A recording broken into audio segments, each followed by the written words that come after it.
O'zbekistonlik futbolchi Abbosbek Fayzullayev haqida shoshilinch tezkor xabar.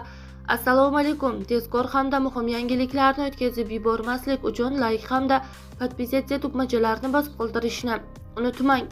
O'zbekistonlik futbolchi Abbosbek Fayzullayevning to'yi va kelin salom marosimidan lavhalar ijtimoiy tarmoqlarda tarqaldi. Kadrlarda to'y marosimi ixcham va oilaviy muhitda o'tganini ko'rish mumkin. Futbolchining muxlislari yosh oilaga samimiy tilaklar bildirib, baxt va totuvlik tilamoqda.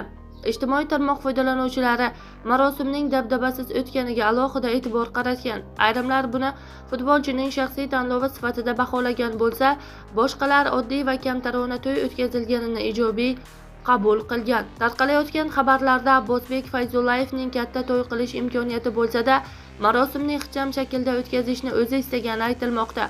Biroq bu hafta futbolchining o'zi yoki uning yaqinlari rasmiy izoh bermagan deyilgan xabarda.